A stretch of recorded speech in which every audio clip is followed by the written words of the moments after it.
Halo, Assalamualaikum semuanya, apa kabar? Baik dong ya, ngomong-ngomong kali ini aku bakal bahas masalah tentang apa ya? Pastinya akan seru pembahasan kali ini. Ada yang tahu nggak sih pembahasan kali ini apa? Oke, langsung aja ya. Jadi, pada pembahasan kali ini, saya akan bahas tentang contoh penelitian kualitatif. Pastinya udah gak sabar dong ya. Oke, sebelum kita masuk pada pembahasan utama, yaitu tentang metode penelitian kualitatif, ada baiknya aku perkenalan terlebih dahulu. Baik teman-teman, untuk semua teman-teman yang nonton, perkenalkan, saya mahasiswa Fakultas Psikologi Universitas Muhammadiyah Surakarta. Nama saya Salsabila Ayas Maulani Afif dengan NIM F1220271. Serta video ini adalah salah satu tugas saya dalam mata kuliah metode penelitian. Baik, kita mulai mengenal lebih dekat dulu yuk dengan kualitatif. Apa sih penelitian kualitatif itu? Jadi, kualitatif itu merupakan suatu metode penelitian yang berdasarkan pada filsafat positivisme. Jadi, metode kualitatif ini digunakan untuk meneliti kondisi objek yang alamiah dan peneliti sebagai instrumen kuncinya. Kemudian, yang kedua, yaitu mengenai penelitian kualitatif ini mendeskripsikan menganalisis fenomena atau peristiwa atau aktivitas sosial yang ada di masyarakat. Jadi, maksudnya kualitatif itu adalah hal-hal yang sudah ada di sekitar kita atau di masyarakat. Selanjutnya, kapan sih baiknya menggunakan data kualitatif ini? Jadi, kualitatif itu baiknya digunakan apabila masalah penelitian itu belum jelas atau masih remang-remang atau bahkan masih gelap. Kemudian, untuk memahami interaksi sosial yang kompleks, lalu untuk memahami perasaan orang, untuk membangun teori, mengkonstruksi fenomena, serta memastikan kebenaran data. Selanjutnya, ialah pada metode penelitian kualitatif ini yang menjadi fokus penelitian kualitatif. Yang pertama, itu biasanya disarankan untuk informan. Yang kedua, berdasarkan domain dalam penelitian tertentu. Dan yang ketiga itu berdasarkan nilai kebaruan dalam penelitian. Serta yang terakhir adalah masalah yang terkait dengan teori yang ada. Selanjutnya mengenai metode kualitatif, yaitu terbagi menjadi dua. Ada yang pertama itu metode kualitatif interaktif, di mana maksudnya untuk studi etnografi atau studi historis atau fenomenologis atau studi kritis dan studi kasus.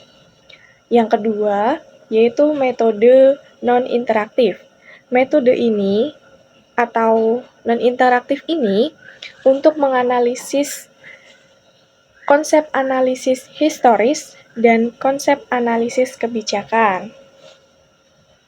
Nah, untuk perumusan masalah di penelitian kualitatif ini, rumusan masalahnya itu yang pertama bersifat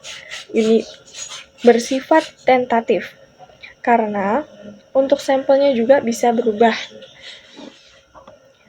Dan yang kedua, model perumusan masalahnya itu berupa pertanyaan di kuantitatif yang tentang bagaimana, mengapa, apakah, dan sejauh mana. Nah, yang termasuk di pertanyaan yang dipromosikan masalah kualitatif, selanjutnya adalah prinsip rumusan masalahnya seperti berkaitan dengan teori dasar. Yang kedua itu adalah prinsip hubungan antar faktor-faktor yang mempengaruhinya. Yang ketiga adalah fokus untuk membahas studi, jadi biar enggak terlalu luas cakupan dari hal penelitian kualitatif yang kamu teliti. Dan yang keempat, itu berkaitan dengan kriteria dalam variabel. Selanjutnya, itu penelitian kualitatif ini dimulai dari pengumpulan data. Pengumpulan datanya itu bisa melalui wawancara, observasi, atau studi dokumentasi.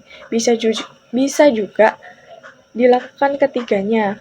Nanti akan disebut dengan triangulasi.